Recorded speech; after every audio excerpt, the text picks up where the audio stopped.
उत्तर प्रदेश के एक छोटे से गांव की यह कहानी है। इस गांव में लड़की का जन्म किसी अभिशाप से कम नहीं माना जाता। ये गांव ज्यादा बड़ा नहीं है। ज्यादातर लोग चौधरी अजमेर सिंह के भट्टे पर मजदूरी करके अपना पेट पालते हैं। उसी भट्टे पर धनवा नाम का एक आदमी भी काम करता है। उम्र लगभग 45 साल, अविवाहित और अकेला। शादी की उम्मीद उसने बहुत पहले ही छोड़ दी थी। उसे यकीन था कि वो उम्र भर कुंवारा ही रहेगा। लेकिन एक दिन गांव का पुजारी उसके लिए एक लड़की खोज लाता है। उस लड़की का नाम है भंवरी। उम्र करीब 2 साल। गांव में लोग कहते हैं कि वो बड़ी मनहूस है। वजह भी अजीब है। अब तक उसकी 3 बार शादी तय हुई, लेकिन हर बार दूल्हा मौत के मुंह में चला गया। एक की मौत तो मंडप में ही हो गई, दूसरा रिश्ता कभी मुकाम तक पहुंचा ही नहीं, और तीसरा तो सबसे दर्दनाक, शादी के दिन ही दूल्हा घोड़े से गिरकर मर गया। भंवरी की शादी में आए 5 खास लोग कहानी की असल परत खोलते हैं।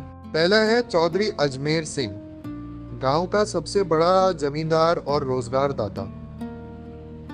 दूसरा है उसका मैनेजर सौरभ, जो पहले मजदूर था लेकिन अब चौधरी का खास गुंडा बन चुका है।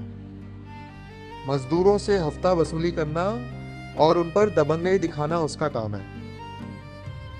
तीसरा है गांव का पंडित, धर्म के नाम पर ढोंग करना, पैसों के लिए तंत्र मंत्र रचाना और औरतों की इज्जत लूटना, यही उसका असली चरित्र है। चौथा है गांव का दुकानदार, जो उधार तो देता है लेकिन बदले में औरतों के जिस्म पर बुरी नजर डालता है। और पांचवा सबसे खतरनाक, गांव का डॉक्टर, जिसे लोग भगवान का रूप मानते हैं लेकिन असल में वह इंसानियत का सबसे बड़ा गुनहगार है। भंवरी की शादी में चौधरी के 2 छोटे भाई दया और गोपाल भी मौजूद हैं। दोनों ही अपने बड़े भाई पर गुस्सा निकाल रहे हैं कि उसने धनवा की शादी इतनी जवान और खूबसूरत लड़की से कैसे होने दी। ये दोनों गांव के छटे हुए बदमाश हैं। गांव में शायद ही कोई ऐसी लड़की बची हो जिस पर उनकी गंदी नजर ना पड़ी हो। शादी वाले दिन जब पूरा गांव दावत में मस्त था, उसी रात चौधरी के दोनों भाई ने वो किया जिसकी किसी ने कल्पना भी नहीं की थी। वो गांव की एक मानसिक रूप से विक्षिप्त लड़की बसंती को बहला फुसलाकर जंगल में ले गए और दरिंदगी की सारी हदें पार कर दी। उसके बाद इस डर से कि कहीं वह किसी को सच ना बता दे, उसे बेरहमी से मार डाला और लाश नदी में फेंक दी। उन्हें लगा कि ये मामला भी वैसे ही दब जाएगा जैसे पहले दबते आए हैं। लेकिन इस बार बात केवल कुकर्म तक सीमित नहीं थी, ये हत्या भी थी। गांव के लोग सन थे और पुलिस इंस्पेक्टर की चौधरी से पुरानी दुश्मनी भी सब जानते थे। अगले ही दिन जब चौधरी अपने भाइयों को पश्चाताप कराने मंदिर ले गया, तभी इंस्पेक्टर ने वहां धावा बोल दिया। पूरे गांव के सामने उसने चौधरी के भाइयों को पकड़ लिया और जब चौधरी बीच बचाव करने आया तो इंस्पेक्टर ने गुस्से में उसके गाल पर ऐसा थप्पड़ चढ़ा कि पूरा मंदिर गूंज उठा। इंस्पेक्टर ने गरजते हुए कहा, औकात है तो करा लेना अपने भाइयों की जमानत, लेकिन इस बार कानून की पकड़ से कोई नहीं बचेगा। भले ही उसके पास सीधे सबूत ना थे, मगर उसे यकीन था कि डीएनए टेस्ट सच को उजागर कर देगा। थाने पहुंचने पर दोनों भाइयों की ऐसी खातिरदारी की गई कि आखिरकार उन्होंने सब कुछ कबूल कर लिया। चौधरी ने शहर के वकील से सलाह ली, लेकिन वकील ने साफ कह दिया कि मामला बहुत पेचीदा है, जमानत मुश्किल ही नहीं, नामुमकिन है। हाँ, सेटिंग की जाए तो रास्ता निकाला जा सकता है, लेकिन इसके लिए मोटी रकम चाहिए। चौधरी के पास उस वक्त पैसे नहीं थे। तभी गांव का पंडित उसकी मदद के लिए आया और बोला, चिंता मत करो चौधरी, मजदूरों की मजदूरी से पैसे काट लो। 300 मजदूर हैं, हर किसी की आधी मजदूरी रोक लो, देखते देखते रकम पूरी हो जाएगी। और हुआ भी वही।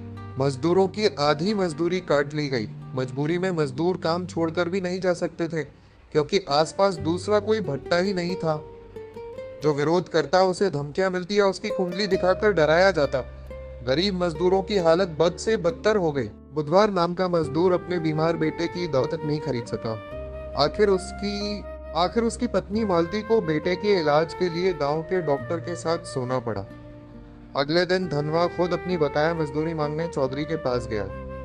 चौधरी ने बेहई से कहा, पैसे चाहिए तो अपनी औरत को भेज दे मेरे पास, मजदूरी पूरी मिल जाएगी। यह सुनकर धनवा भड़क उठा। उसने पलटकर कहा, ठीक है चौधरी, मैं 7 दिन की मजदूरी छोड़ देता हूँ, तुम अपनी बीवी को मेरे पास भेज दो। चौधरी इस जवाब से आग बबूला हो गया। उसने अपने लठैतों से मिलकर धनवा को बुरी तरह पिटवाया। हालांकि वो बच तो गया, लेकिन बुरी तरह घायल हो गया। डॉक्टर ने पट्टियां तो कर दी, पर जांच के बहाने उससे भी वसूली की फिराक में था। घर में खाने तक के लाले पड़ गए। तभी बुधवार की पत्नी स्कूल जाने वाली बच्ची को लेकर पंडित के पास पहुंची। पंडित ने कहा, इसका इलाज पूजा पाठ से होगा। रात को अकेले मंदिर आना होगा, और वो भी सिर्फ एक वस्त्र में। जब उसने ये बात अपने पति को बताई तो उसने गुस्से में कहा, अगर पूजा से बीमारी ठीक होती तो दुनिया में डॉक्टरों की जरूरत ही ना पड़ती। पंडित के मन में क्या गंदगी पल रही है, मैं सब समझता हूँ। इस ढकोसले में मत पड़ना, बच्चा अपने आप ठीक हो जाएगा। उस रात पुजारी देर तक मंदिर में इंतजार करता रहा। गांव के लाला ने यह देखकर पंडित का मजाक उड़ाया। पंडित तिलमिला उठा। यह सुनकर डॉक्टर ने ठंडी सांस भरते हुए कहा, चिंता मत करो, अब देखना मैं क्या करता हूँ। अगले दिन डॉक्टर ने चौधरी की मदद से पंचायत बुलाई। पूरे गांव के सामने उसने हाथ में एक मेडिकल रिपोर्ट लहराई और बोला, गांव में महामारी फैलने वाली है और इस बीमारी का कारण है धनवा। लोग सन्न रह गए। बीमारी का नाम किसी ने सुना नहीं था, लेकिन रिपोर्ट देखकर सभी डर गए। गांव अनपढ़ और अंधविश्वासी था, इसलिए डॉक्टर और चौधरी का झूठ आसानी से सच मान लिया गया। भीड़ में खुसुर फुसुर होने लगी। नतीजा यही निकला कि धनवा को गांव से बाहर निकाल दिया गया। बेचारा धनवा गांव के बाहर एक टूटी फूटी झोपड़ी बनाकर रहने लगा। उसने भंवरी को भी खुद से दूर कर दिया ताकि उसे भी यह बीमारी ना लग जाए। भंवरी अकेली पड़ गई। गांव में अब उसके लिए जीना और भी मुश्किल हो गया। काम की तलाश में उसने चौधरी के भट्टे का रुख किया, लेकिन वहां उसकी जिंदगी नरक से भी बदतर थी। मजदूरों और लठैतों की नजरें उसके जिस्म पर गिद्ध की तरह टिकी रहती। इसी दौरान मुंबई से एक जवान लड़का गांव आया। वह मजदूरों की हालत पर डॉक्यूमेंट्री बना रहा था। उसकी देखभाल का जिम्मा भंवरी को दिया गया। खाना पकाना, सफाई करना। शूटिंग पूरी होने के दिन मूसलाधार बारिश हो रही। लड़के को छोड़ने जाते वक्त रास्ते में दोनों भीग गए और अंधेरे में एक दूसरे से लिपट गए। भंवरी को लगा कि यह पल किसी ने नहीं देखा, लेकिन सोरेन के आदमी ने उन्हें के हाथों देख लिया। अगले ही दिन यह खबर आग की तरह गांव में फैल गई। पांचों बड़े रसूखदार बौखला गए। लड़के को सबके सामने बुरी तरह पिटवाया गया और पंचायत में भंवरी पर आरोप लगाया गया। तमाशा देखने वालों में धनवा भी शामिल था। वो भंवरी पर टूट पड़ा और बोला, तूने मुझे धोखा दिया है, अब हमारा कोई रिश्ता नहीं। अब भंवरी पूरी तरह अकेली हो गई, ना पति का सहारा ना गांव का।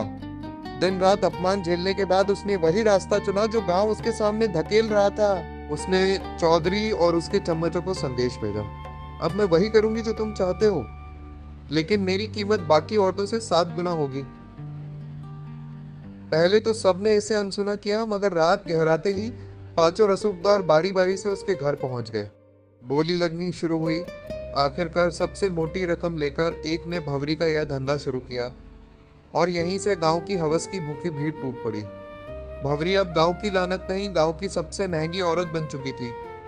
डॉक्टर से लेकर पुजारी तक, चौधरी से लेकर मजदूरों तक, हर कोई उसके जिस्म का सौदा करने लगा। जो औरत अपने अधिकार के लिए लड़ सकती थी, वही अब पूरे गांव की हवस का खिलौना बन गई। अब गांव में यह सब आम सी बात हो गई थी। भंवरी की इज्जत बिक चुकी थी और कोई रोकने टोकने वाला नहीं था। उधर चौधरी अपने भाइयों की जमानत के लिए वकील के पीछे भागदौड़ कर रहा था, लेकिन किस्मत को कुछ और ही मंजूर था। पैसे देने के बावजूद तभी जज का तबादला हो गया और चौधरी का पैसा डूब गया। वकील ने नया उपाय सुझाया, बसंती की दादी से समझौता कराओ, केस वापस ले लेगी। चौधरी भारी मन से दादी के पास पहुंचा, मगर वहां उसे ऐसा सच सुनने को मिला जिसने उसकी रूह तक हिला दी। दादी ने कहा, बसंती तेरी ही बेटी थी। चौधरी का दिल धक से रह गया। असल में सालों पहले उसका एक अवैध रिश्ता था और उसी से बसंती पैदा हुई थी। वह भले ही दिमागी तौर पर कमजोर थी, लेकिन खून तो चौधरी का ही था। ये सच्चाई जानकर चौधरी भीतर से टूट गया। गहरी खामोशी और तनाव ने उसके आत्मा को ही घेर लिया। वह किसी से बात नहीं करता, हर वक्त गुमसुम बैठा रहता और आखिरकार मानसिक दबाव से उसकी मौत हो गई। किसी को समझ ही नहीं आया कि चौधरी जैसे ताकतवर आदमी का अंत ऐसे कैसे हो गया। लेकिन चौधरी की मौत के बाद भी गांव की गंदगी बंद नहीं हुई। इसी बीच डॉक्टर की बेटी भी बीमार पड़ गई। गुपत चुप इलाज कराने पर पता चला कि उसे एड्स हो गया है। गुस्से में डॉक्टर उसे मारता पीटता रहा और पूछता रहा कि किससे मुंह काला किया। लड़की ने बताया कि उसका अफेयर डॉक्टर के असिस्टेंट मनु से था। जब मनु की पिटाई हुई तो उसने कबूल किया कि वह भंवरी के पास भी जाता था। यह नाम सुनते ही डॉक्टर का चेहरा जर्द पड़ गया। उसे याद आया कि वो भी भंवरी के पास कई बार जा चुका है, यानी कि भंवरी अब मौत की वजह बन चुकी थी।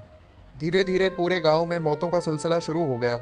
औरतें हो या मर्द, सबकी हालत बिगड़ने लगी। जब मीडिया तक ये खबर पहुंची कि गांव में महामारी फैल रही है, तब 100 से ज्यादा शवों की जांच की गई।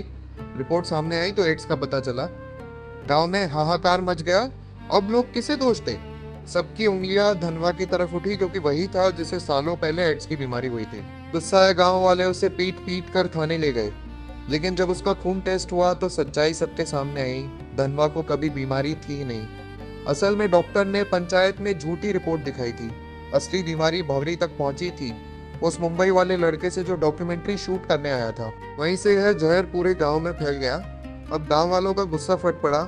सच्चाई जानकर उन्होंने डॉक्टर, लाला, पंडित और सोरेन को घेर लिया। पुलिस ने भी आंखें मूंद ली और उस दिन पूरा गांव भेड़ियों की तरह उन पर टूट पड़ा। उन्हें इतना मारा गया कि वहीं तड़प तड़प कर उनकी मौत हो गई। उधर धनवा को जब यह पता चला कि भंवरी भी उसी बीमारी की चपेट में है तो वह उसे आखिरी बार देखने गया, लेकिन तब तक भंवरी की मौत हो चुकी थी। धनवा ने भारी दिल से उसकी चिता सजाई और पूरे सम्मान के साथ अंतिम विदाई दी। यह पूरी कहानी यही बताती है कि अपने कर्मों से कोई नहीं बच सकता। जो जैसा बोता है वैसा ही काटता है।